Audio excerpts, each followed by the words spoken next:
Rob says, I'm coming into land. All right. Yes, clear on runway 4. Okay. Are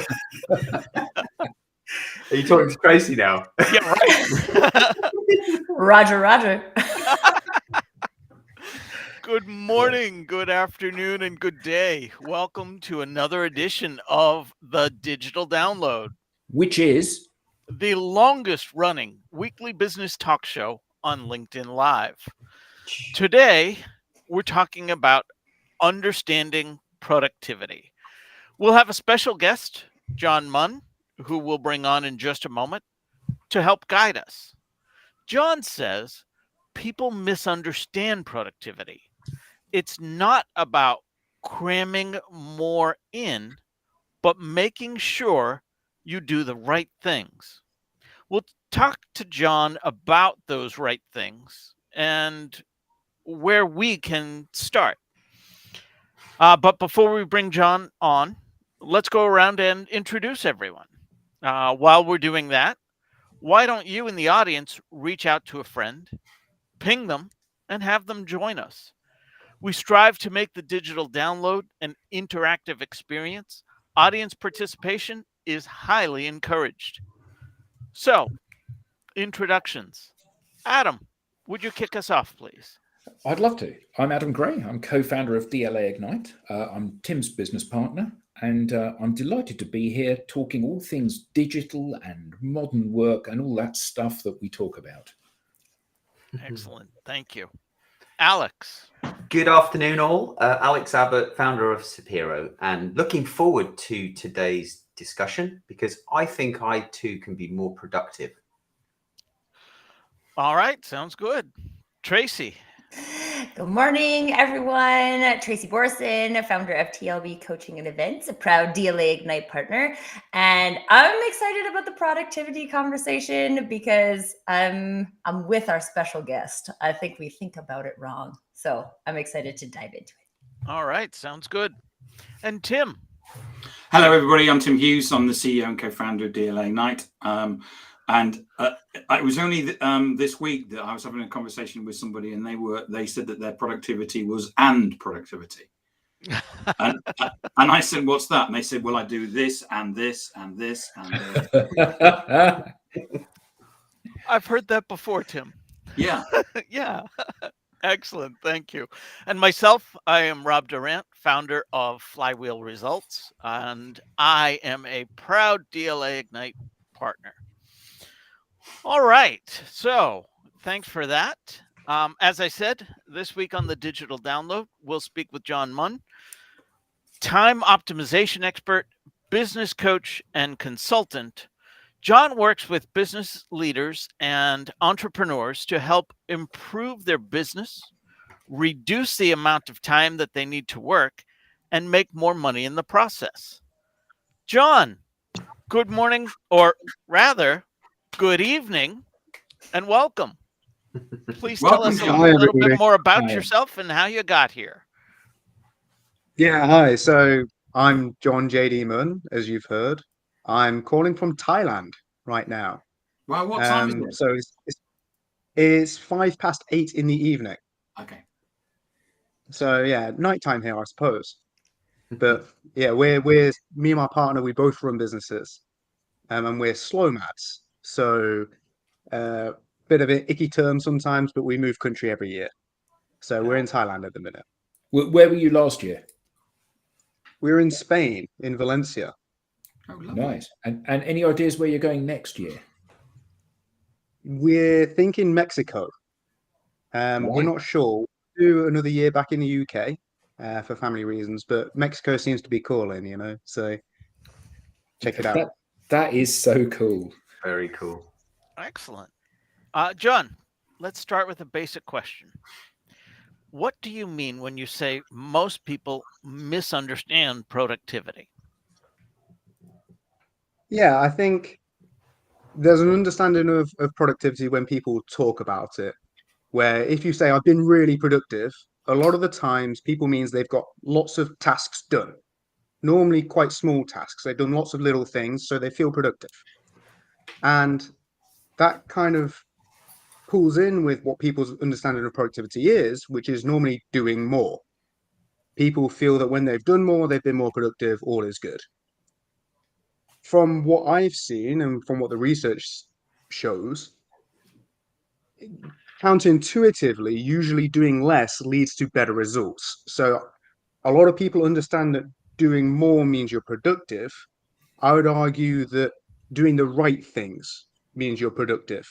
And sometimes that means doing nothing at all.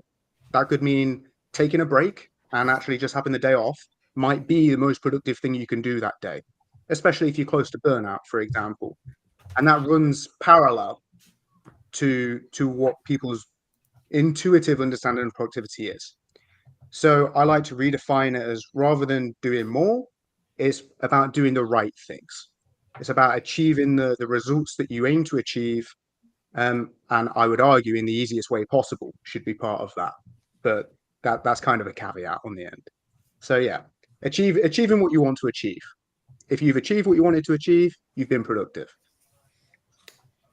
So how do you know which are the right things to do? Yeah, that's a difficult question. And there's a lot of stuff that feeds into that. If you're running a business, or if you're even if you're working within a business at the moment, or even in your personal life, a lot of the time people complete tasks that intuitively they think will be useful. And unfortunately, our intuition on what tasks are worthwhile or not is usually pretty bad. A lot of people think doing this or doing that makes a difference. And when you look at data, actually that thing didn't make much of a difference. So one of the things that I start with clients and just with everybody, if you want to be more productive, my number one thing would be to track your time. So have a look, see what you've spent your time doing, both personal and professional, over the last week. And then have a look through those things and say, okay, which ones of these things made the biggest difference? So from a personal standpoint, which of these things made me happiest, or which of these things made me develop personally? And from a business standpoint, which of the tasks that I completed, which one of those moved my business forward the most, or was most likely to move my business forward? And what you tend to find is that, especially among people that are working a lot, that are doing 60, 70-hour weeks, when they actually look at their time, they're really confused, because it's, oh wow, I thought I was working so much, but actually I spent 9 hours on this thing that probably should have only taken half an hour, or I spent 5 hours on social media and just scrolling, and it didn't really make a difference. Maybe I was commenting on this or that or whatever. And when you look through these tasks, you can then say, oh, okay, well, actually, roughly 20% lead to the outcomes that I actually want to lead. So the Pareto principle there, 20% leads to 80% of the results. 20% of inputs leads to 80% of the outputs. And you can do this with your time.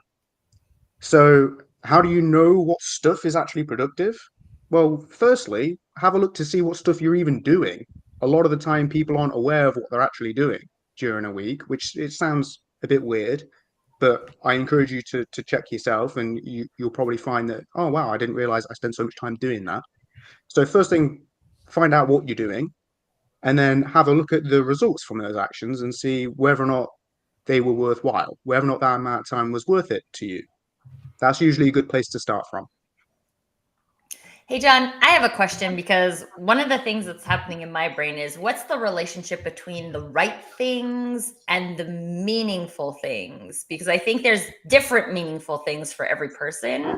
And how is that related to the right thing?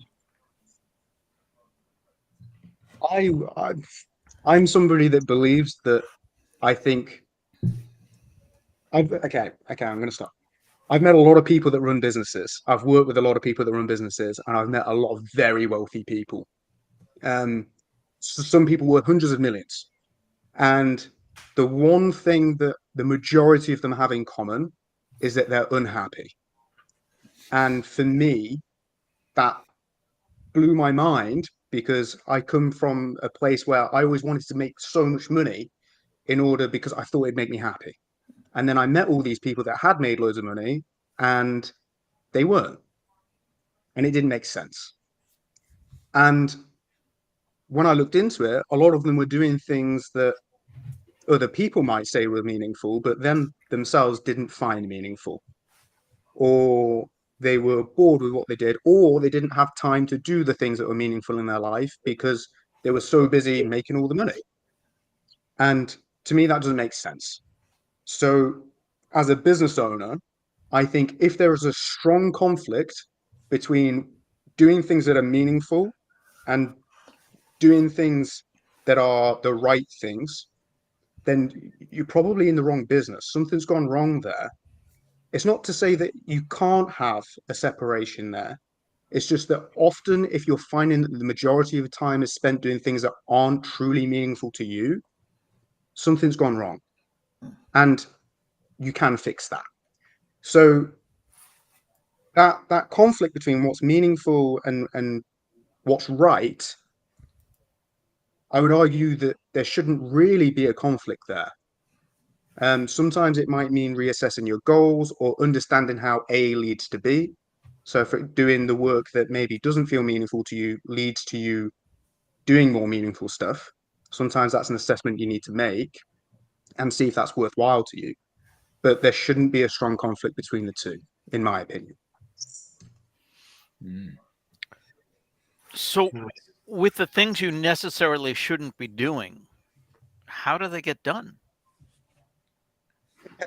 A lot of the time, the best answer to that is they shouldn't be done.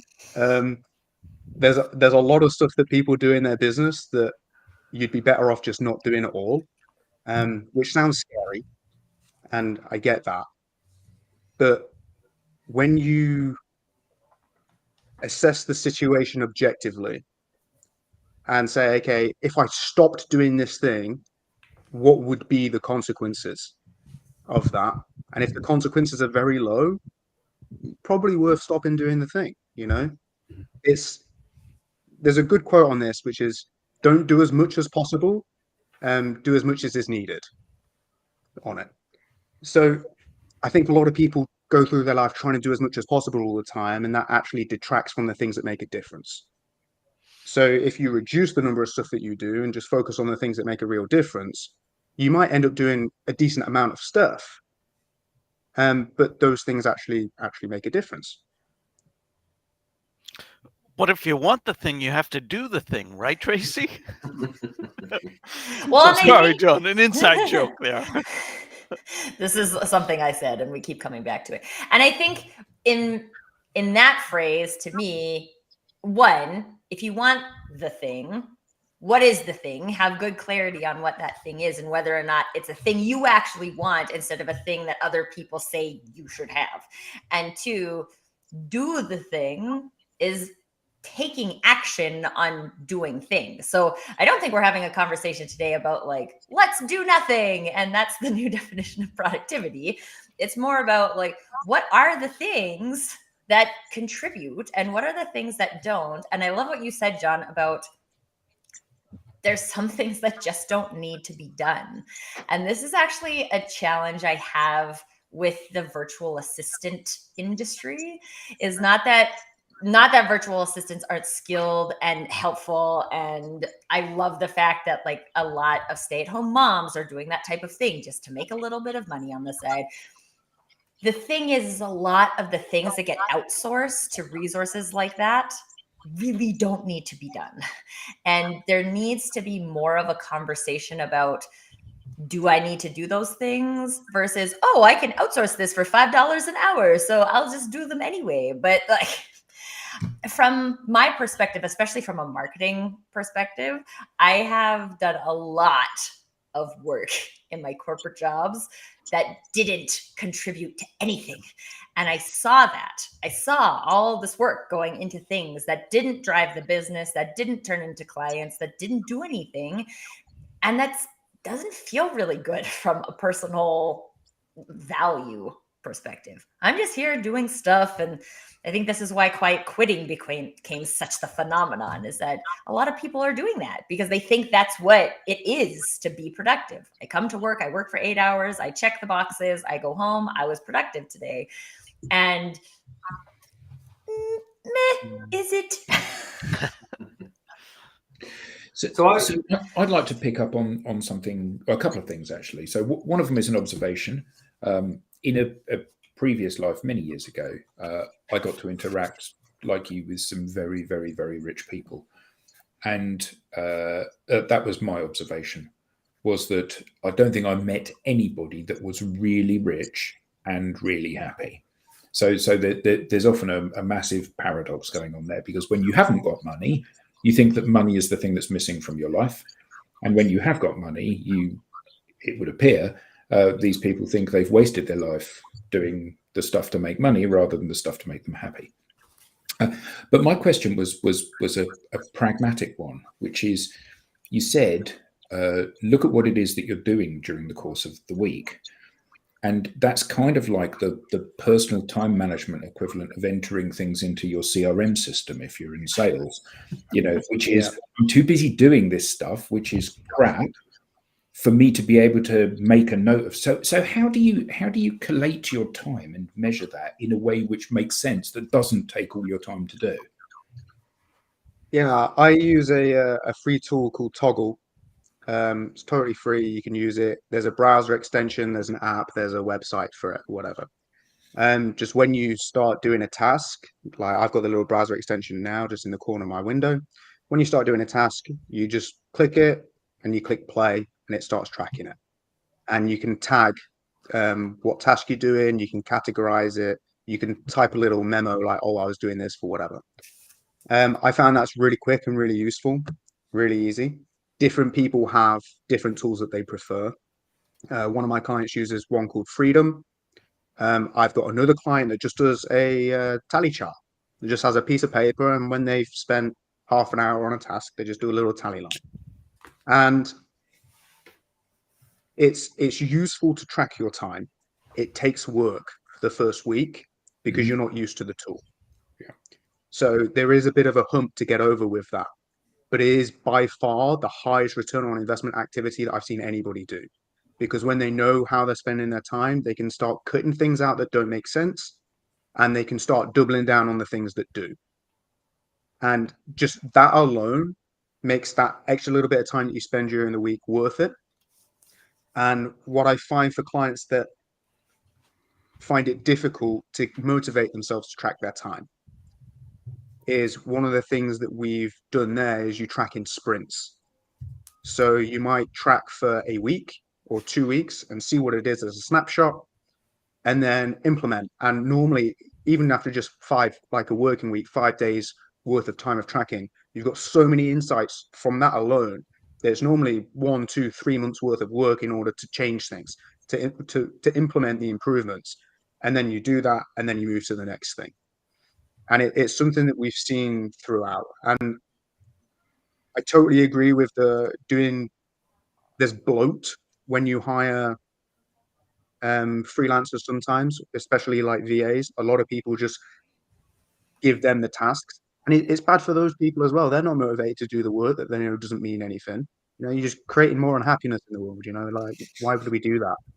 And it's not productive for you. It doesn't help you. You're just paying somebody to do stuff, like, what's the point? And it's a lot of the time people have a hire first mentality with it. So I've got a problem. I need help because I'm really busy. What am I going to do? Oh, I'll hire somebody because that spreads the load. And what you end up is, you're busy because your system is broken. Your system doesn't work. And that is the problem. Hiring somebody else into that system does not fix the problem.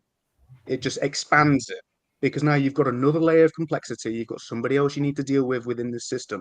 And in the short term, it might have spread the load a little bit, but it's added much more complexity into your system than you think, to the point where it makes it more difficult to solve the problem. So with all my clients, when we've got this issue, it's you need to run through the list of first you eliminate everything that you can out of the system, then you simplify the system and systematize it as much as possible, then you automate things, and then you delegate.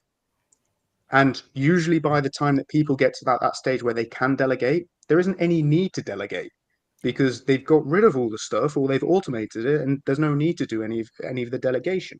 If there is still need to do delegation, cool. Now you've got all the stuff, you know how the system works, so it's really easy to bring that person on board so that they can be a rock star, so they can do a better job within that. So it's a balance between the two things, really. But yeah, for the first week, when you first start tracking, it can be a bit difficult. There are definitely ways to make it easier, and I recommend Toggle. I've got a resource on my website as well that helps you set that up, all that kind of stuff. But yeah, that maybe half an hour to an hour that it's going to take you in the week in order to track those things, totally worth it. Excellent. On Along the those subject lines, of which, we have- subject of which, what is your website? Just so everyone that's watching can find you. Yeah, it's just johnjdmunn.com. Cool. Excellent. So Thank yeah, you. my name on here, just that.com. We have some great comments that have come through. We have from Manuel Cabo: the right things to do are the things that you're strongest at. Letting go and delegating is a difficult task, but it's also something we need to master. We've heard from William. Good to hear from you again, William. Never heard of him. Never heard of him. Urgent versus important in 2 quadrants of the Eisenhower matrix. And Dr. Grant, nice to hear from you again. Money cannot replace purpose and meaning. Andrew always reminding us, just do the thing. That's the show's motto. Susan Castelli, doing quality, not quantity. And I wanted to wrap up with this statement here from Ahmed. Is there a different meaning of productivity in terms of economic and biology? John, any thoughts on that?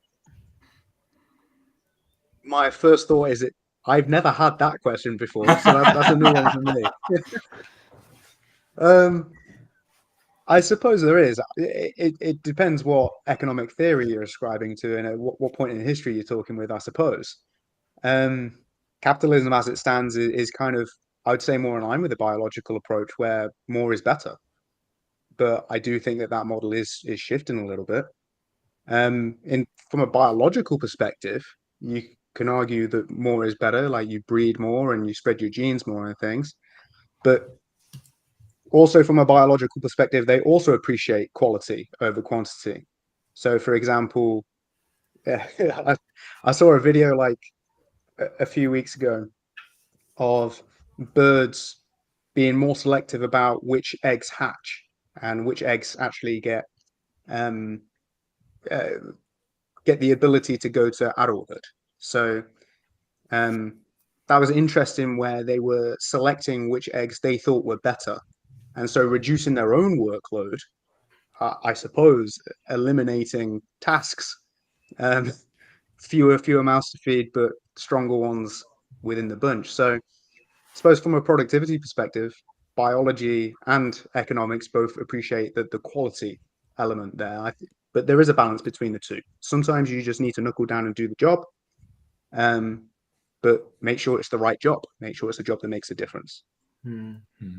What so this might be aligned to what Adam was saying earlier, but if you're in a company and you perhaps don't have the freedom to be able to choose what you're doing, but you do know the things that are meaningful to you as an individual, which may not be as valuable to the organization, what advice do you give someone that's perhaps stuck in a hamster wheel, having to do tasks that are not necessarily meaningful to them, but they have to do them? Yeah, that's a very difficult position. I work with entrepreneurs. I work with the business owners all the time. So I have limited experience with the employee side of things, apart from enacting policies from a business owner's perspective. So, for example, when I work with a business owner, I reduce their working week, usually from 60 hours to 20 hours a week. But then they've seen the value of that for them, and that the productivity hasn't dropped, it's actually increased. And I say, well, why are you making your employees work 40, 50, 60 hours a week? And it's when they've seen it work for them, then they change it for their employees as well. If you're in a position where you're in a company and you have limited control over this side of things, it really depends whether or not you have a capacity to work remotely or to influence the situation at the organization. I would usually speak to the manager and say, hey, if I can deliver the same results or better, give me a 2-week trial or something. I'll deliver the same results or better, but for less time. Is it worth a shot? And actually, you can pay me less because of this or whatever. Like, speak to your manager and see what you can do about it, and trial it. Otherwise, from the meaningful perspective, I would say outside work, but I know that isn't always possible. If your boss is mandating that you're working 8-9 hours a day, then you've got an hour commute each side, you're going to be tired. You've got other stuff going on. So finding that meaning outside work, such as by volunteering or finding another company, is difficult. But usually, from what I know about working in businesses, one of the primary drivers of whether you're going to be successful or not is having a good boss. And I think a good boss, if you approach them well, would be open to the experiment of saying, yeah, let's try this. If you can deliver the same results but for less time, or being flexi work type thing, then you can go forward with that. But I work with entrepreneurs. Yeah. I guess it's difficult when you think about asking your manager or your boss for that time. Then the question is, how much time do you need to prove that your output's going to be greater? Yeah. I think it's an interesting conversation from a management perspective, because I've used this example on the show before. I had a sales rep who was making 125 calls a week and accomplishing nothing, right? Like booking no calls, booking no sales, nothing. And so I asked him what he would do instead. And I gave him a week to just do what he would do, because I don't want any of my sales reps to get zero. I want them to get something. Then we all win, right? You get commission, the business makes more money, I get a raise, everybody wins. And so it's really interesting to me from a management perspective, because I don't understand the people who would rather hard implement a process than get results, right? If the process isn't getting results, there's something wrong with the process. Fix the process. It seems simple, but there's still a lot, especially in sales, where people are like, work the process. So sometimes what I've seen, Tracy, quite often is that people do what they want, what they like, and they don't do what they don't like. So I had someone come to me and said, I don't have time for any of these things. And they say, okay, well, let's look at what you're doing. So you go through their calendar and you say, so you went to this meeting, it was 4 hours. Why did you go to that? Well, they might need to ask me a question. What?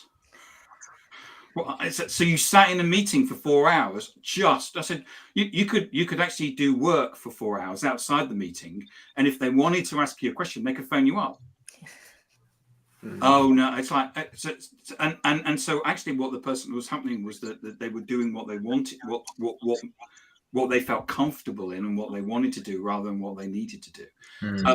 Just changing that. One of the things that I did a couple of years ago, actually not long after we started the business, was I turned off all of the dings and bings on my Mac. So I get so if an email comes in and I'm doing a task, I don't know. And I basically, Adam knows this because he can see my calendar. So I time block my, so I will be doing something, and I'll block out 2 hours or whatever it is, but I have no dings on my, and the same with my phone, no dings at all. If you phone me, I probably won't even know because I'm doing something else. So back to what you said before though, Tim, here's a question for you, John. If you're working with someone, how many times do you find that the things they don't like doing, therefore they don't do it, actually have the biggest impact on their revenue, let's say, or an outcome. Yeah, it definitely happens sometimes. And I definitely, with my clients in that situation, we have a conversation about why do they not like doing this? And not from a case of, oh, you really should like doing this. It's okay, what parts specifically make you feel uncomfortable? What parts is it that you don't like here? And then there's a further conversation to be had. Okay, can we adapt this so that you'd like it more? Or can we change it? Or can we do it some other way? I think from what I've seen, a lot of the time, people don't like doing things that they feel they're not very good at. And people tend to think that their skills exist in a very binary way. Like, I'm good at sales or I'm bad at sales. I'm good at social media or I'm bad at social media or whatever. And I think it's valuable to remind people that your skills exist on a continuum. It's more like a scale, like, oh, okay, maybe you're down here at the minute, but you're only down here because you don't do it, but because you don't do it, you don't like it. And so there are ways of making it more enjoyable, and different people have different strengths. And I saw one of the comments, which was about investing more in your own strengths. And I strongly believe that in order to go from being rubbish at something to being even mediocre is a lot more work than going from being okay, like mediocre, good-ish, to being very good. So one of the things is, okay, what thing are you good at? And how do we take that and do the double down on your strengths so that we can get your business to where you want it to be? Yeah, reminds me of my golf game. Managed to get a handicap of 25.8 or something. And someone said to me, that's really good. I didn't think it was good. That's really good because you're at that level now where it just gets easier from here. Aren't you at that level where a professional scratch golfer gives you 3 weeks start and then meets you on the 18th? Yeah, and I'm 24 balls less. One of the things that I learned, John, a long time ago, was actually to do nothing. I would often get tasks given to me on email, and I just ignore it, and they would never come back. It was just, and the trick is actually knowing what to do and what to ignore. Certainly in the corporate role, but there were so many things that I used to get, like, oh, they'll never chase that up. But I think this is an interesting one too, Tim, because I had an employee once who was like that, and she was so stressed out about,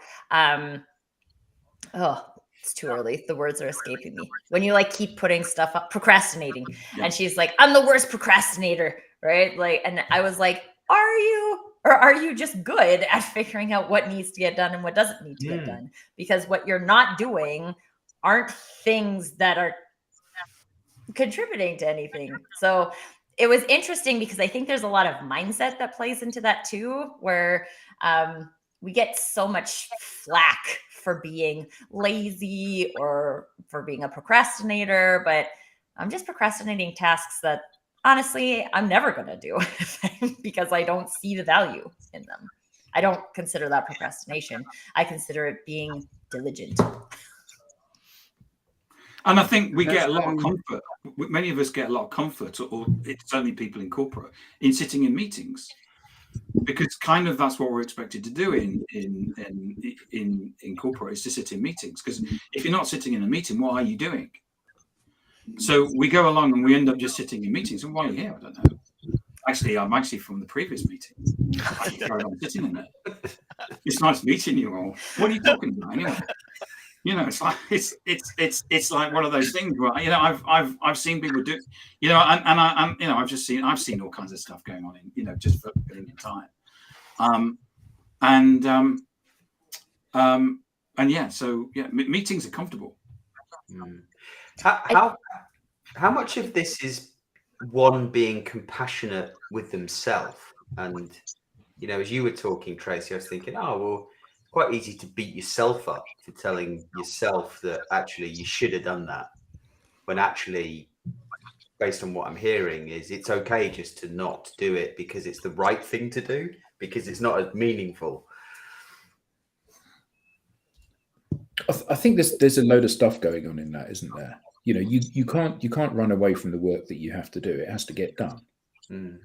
But equally, you know, as John said, there's a huge amount of stuff that you do which is not playing to your strengths, that's time wasting, that's treading water. And I think that part of this is about finding your joy. And you said, John, you know, if you're doing stuff and it doesn't seem to have any purpose and that's the focus of your job, you're doing the wrong job.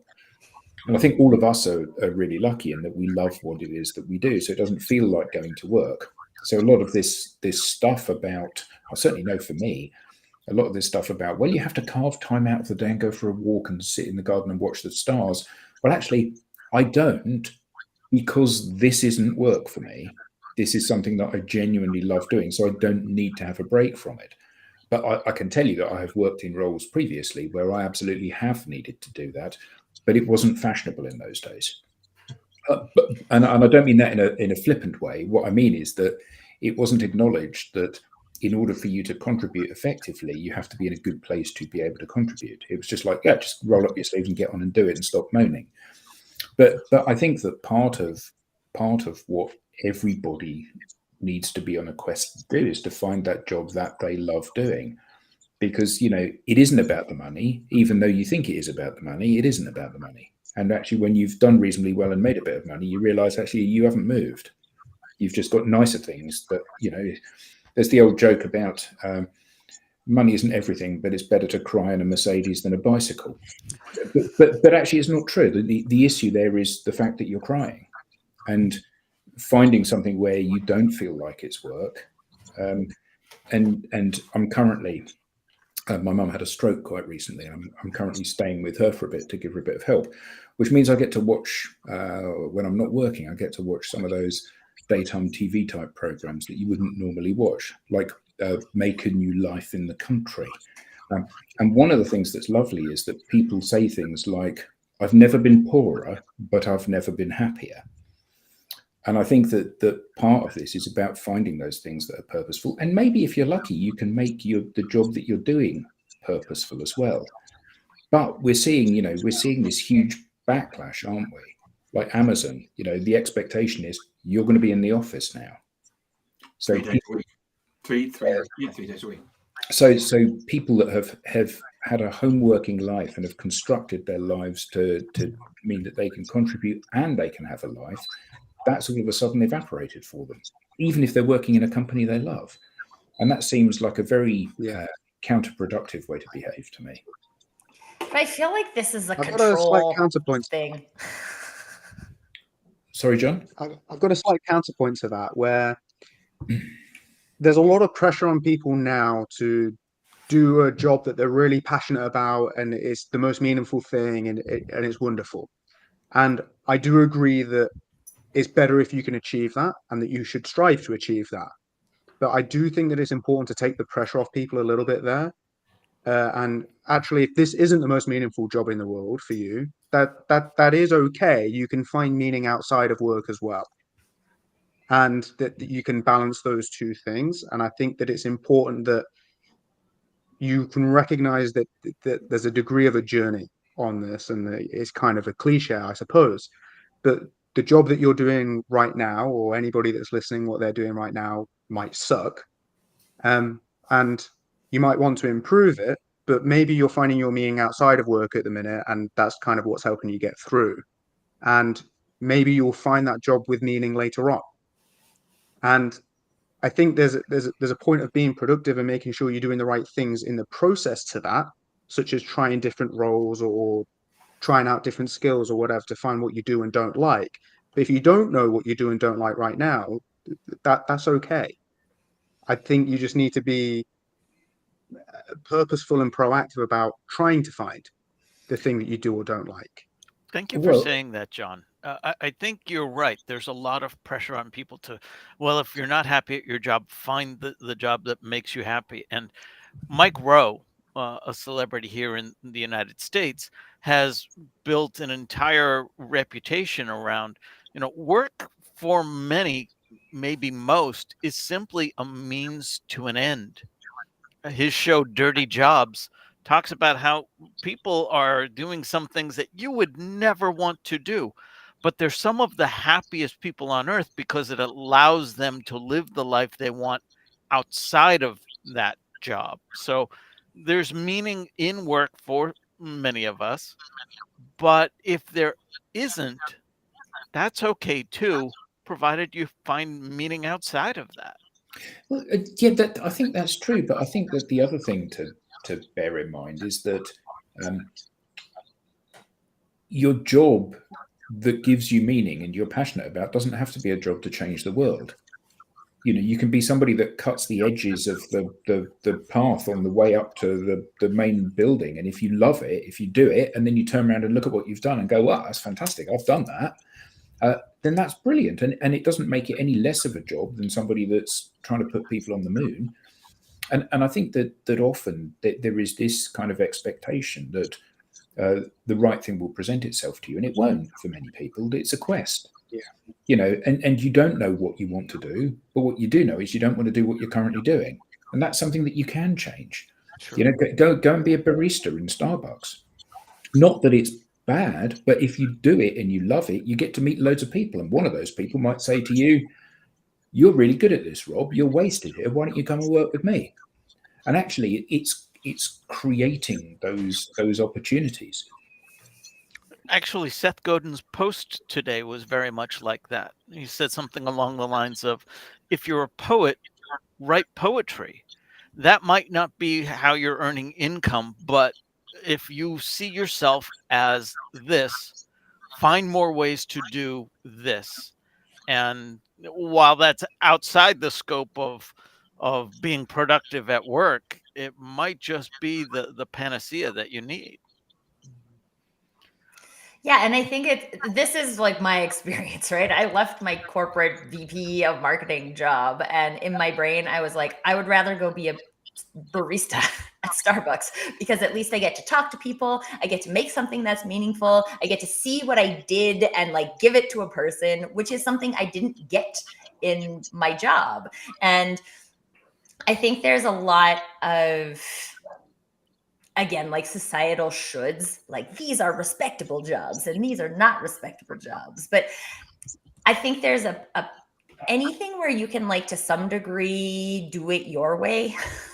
Right? I think that's where a lot of productivity lives. And when I think about when I have been productive in my jobs and when I have not been productive in my jobs, it has more so been tied to not the specific tasks, not the specific company, but more so like how much space did I have to do it my way? How much confidence did I have from my leadership to do it my way? And how much coaching did I have versus like, this is the thing you have to do? Because I don't know if I've shared this before. I worked in a call center once, back when like 411, where you call in and get a phone number for things. And there was this gentleman who called in and he sounded quite elderly and he just like wanted to talk. And so I was like, I can't not. That would just be rude to not talk to this guy. Canadian. And then I got, yeah, Canadian. And then I got in trouble because on a call center, your call time has to be as short as possible.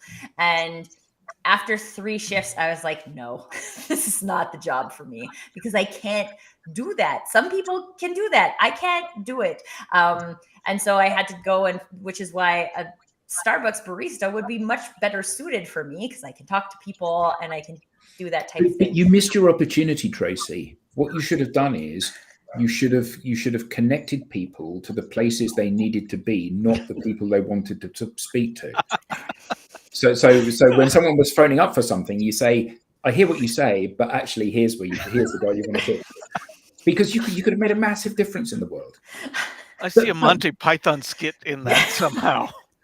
But you know, joking aside, I think that kind of oblique thinking, obviously not that, But oblique thinking is really important, and being open to these things. So all of us have the opportunity to interact with lots of people in our daily life, and I think that one of the things that we need to do is to always be putting our best foot forward, because the next person you meet could be your next life partner, or your next remember your next life partner, because you wouldn't be alone, would you? But your next partner, or your next employer, or your next business opportunity, or your next adventure. And I think that so often people have got their head down, which circles back to what you said at the beginning, John. It's not about just cramming more and more in to be productive. It's about having the space to lift your head to actually see what's going on out there. And it's the squandering of those opportunities that is the biggest shame for people, I think. John, I wanted to take this in a little bit of a different direction. You and I talked prior to this, and I asked you a question, and I'm going to ask it again now. You've shared with us some great techniques, and others in the panel have shared some as well. Why would I need a coach for this? You said you coach business leaders. You've given us all of the answers. Why can't I just do this on my own? Yeah, good question. I think to an extent you probably can do this on your own, and that's okay. It probably take you longer, and it might be a bit more difficult, but it doesn't mean that you can't do it. There might be answers there. I'd say if you are going to try and go that route, the one thing you absolutely must have is an objective point of view. So you must be able to find somebody that can provide an objective point of view to you. So some of the questions that we've had earlier is, when you're there, it's very difficult to see the woods through the trees with stuff. You've got this problem, and you might think you need to hire, or you might have hired. So, for example, Tracy said when you hire freelancers and VAs, you outsource the problem, because to you in that moment, hiring somebody in is the best option. And it's very difficult to see that other options exist. And it's very difficult to question yourself about that, because it seems like such an obvious step. You need somebody that you trust, that is genuinely objective. So somebody that doesn't have a strong emotional tie into your personal life. Somebody that can say, okay, why are you doing this? Is this right or is this wrong? And ideally, that objective person has some kind of expertise or some kind of knowledge with making these kinds of changes, so that they can say, oh, well, have you thought about doing this? And it might be something that is counterintuitive. And a lot of the time, the most productive things you can do are counterintuitive. A lot of the times people think they go down the path that seems really obvious, and they end up doing the same things as everybody else. And because they're doing the same stuff as everybody else, they're only ever going to be mediocre at best, because they're just doing the same as everyone else. And it's difficult unless you've got that objective point of view, especially an objective point of view from somebody that knows what they're on about. It's very difficult for you to see the other options that are available to you, and to analyze which one might work better for you. So while you can do this on your own, you can make changes. The internet's got pretty much all of humanity's knowledge available on there, but you need to know what things to look for and not look for, and you need to know which things to ignore as well, because there are a lot of people out there that are giving advice which is rubbish, and a lot of the times the advice might not apply to you. So a lot of business advice out there is applicable to big businesses, and it doesn't really work for a small business. Or a lot of the time it's stuff that worked maybe 5 years ago or before that doesn't really work now. And it's difficult to know what are the right things and the wrong things to look at. And you have to go through a lot of trial and error to get there. So you can do it on your own, just more difficult. What are the kinds of things I should look for in a coach then? I mean, for example, if I'm running a dry cleaning business, should I look for somebody with domain expertise in dry cleaning? Their middle letters are JD. That's what you need to be looking for. Fair enough. Yeah. It depends what you need a coach for. it depends what you need a coach and a consultant for. If you're looking for things that are very dry cleaning specific, then yeah, you probably do need somebody that's got dry cleaning experience. But the thing that I've helped people from all kinds of different businesses. I've actually worked with a dry cleaner and in cleaning companies and IFAs and people that sell coconut wholesale products and all sorts of stuff. And the thing that I've noticed is that the fundamentals of business are the same across pretty much every business. That the way that business works is pretty much the same regardless of what business you're in. And things that go above that, getting the fundamentals right, it's a bit like most things in life. If you're doing the fundamentals properly and you're doing them really well, you're going to go a very long way.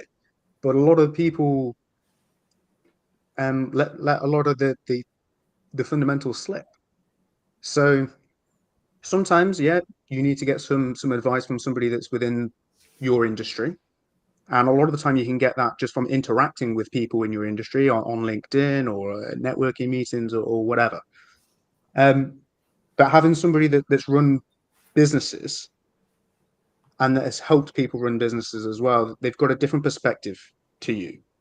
And actually it's normally useful to work with people that have worked in different kinds of businesses, because what's the best practice in one business might usually really helps your business, but might not exist there yet. And it can move you forward quite quickly. So somebody that understands business in general, and ideally that has run businesses as well, is going to help you go quite a long way. I think one of the things I see too from a coaching perspective is that I always encourage people to try it themselves, because if you try it yourself and you end up getting dedicated to it, but you haven't seen the results, then that's a good arena to go and explore a coach, because they will help you eliminate all of that 80% of stuff that is noise and focus on the 20% that's actually going to get you moving forward. And it's just something I always talk about from a marketing perspective too, is this isn't about like convincing people you should get a productivity coach. It's for people who look at their days and be like, I don't want to work 60 hours a day. I think there's a lot of narrative, especially in small business, that you're supposed to, that it takes like 60, 80 hours a week to build a business. And I remember when I left corporate, I was working about 50 hours a week. And I was like, no, I'm convinced that I can make the same amount of money working half the amount of time. And so I had that dedication to productivity. I need to. Plus, I have a 5-year-old at home. Productivity is like one of the most important things to make my day go around. And it's about looking at like, is that what you want to do? Is that the thing? If you want to get the thing, you got to do the thing. Is that your thing? And if you want to go there, then you should hang out with the people who have seen people get there, who have guided people to that, and learn from them, and then make an investment in yourself so that you can say, I'm investing in this. That's what a coach is, right? It's an investment you make in accomplishing the thing. And it helps you do the thing. I wanted to shout out Andrew's answer here. A coach will not give us the answers to everything, but will absolutely open our minds to different ideas. How much of your coaching is giving answers, and how much of your coaching is asking questions, JD? So with me, there's a clear divide between coaching purists say that you should never give an answer, that you should always just ask questions and help the person come to the answer themselves. Consulting purists are a bit on the other side, where it's don't bother asking a question, the person doesn't know, just give them the answer. And in my experience, at least the way that I run things, is I prefer a blended approach. So with people that I work with, sometimes they're stuck, they can't get over it, and it's becoming a spiral, in which case provide the answer, just help them get over this block and they can build from there. For bigger issues, you've got to have both the marriage of the mindset and knowing what things even exist. If I'm on a call with a client and I'm like, oh, this is the type of solution we're looking for. And they say, well, how can I do that? To an extent, if I just say, oh, well, go and research it, it's not particularly useful, you know? So part of it is giving them the answer and saying, well, these tools exist.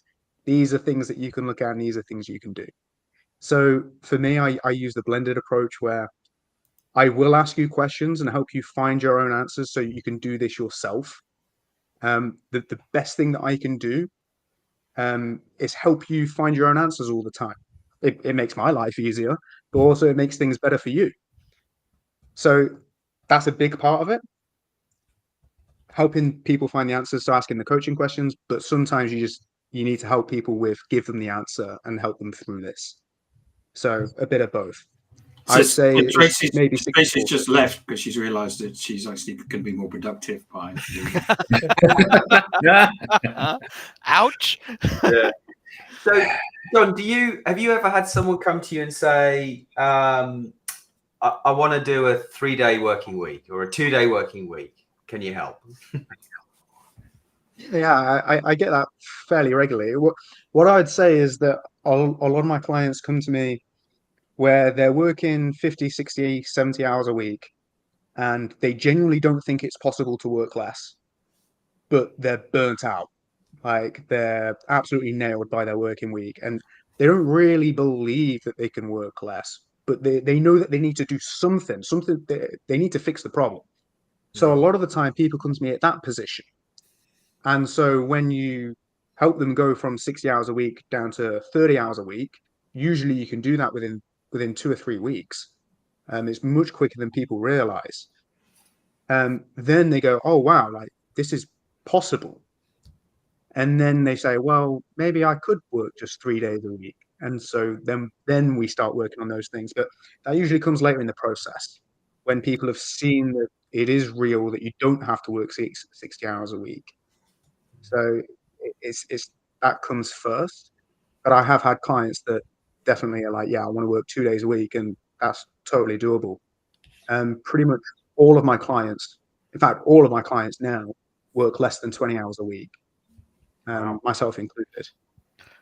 I'm reminded of the book, The 4-Hour Work Week, and I went to check out the audio book, and it was an 11-hour book. Wait, you're going to take a month to listen to this one. JD, this has been great. Thank you so much. How can people get in touch with you? Yeah, so my website is johnjdmunn.com. So you can find me on there. My email is just john@johnjdmunn.com. I'm very happy to answer questions and help people with things. I do believe that sometimes you have to do things that don't scale in order to scale. I know that sounds counterproductive, but that's where I am with that.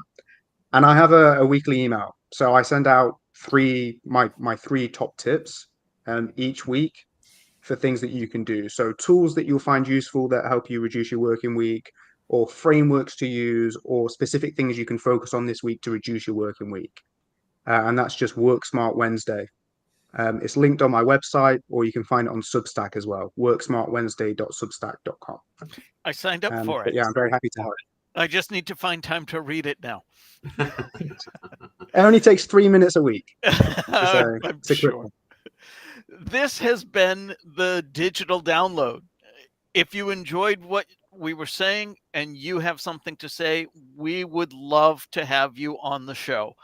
There's a QR code on screen that brings you right to our guest form. You can find it at digitaldownload.live under the Be Our Guest. On behalf of myself, the panel, JD, I wanted to thank you. Audience members, very active conversation. Thank you very much for that. It's always great to hear from so many friendlies, as well as so many new people joining us this week. So again, thank you for that. John, it's been fantastic having you, and thank you very much. Thanks, John. Thank you very much, Rob. Thanks, everyone. And thanks for all the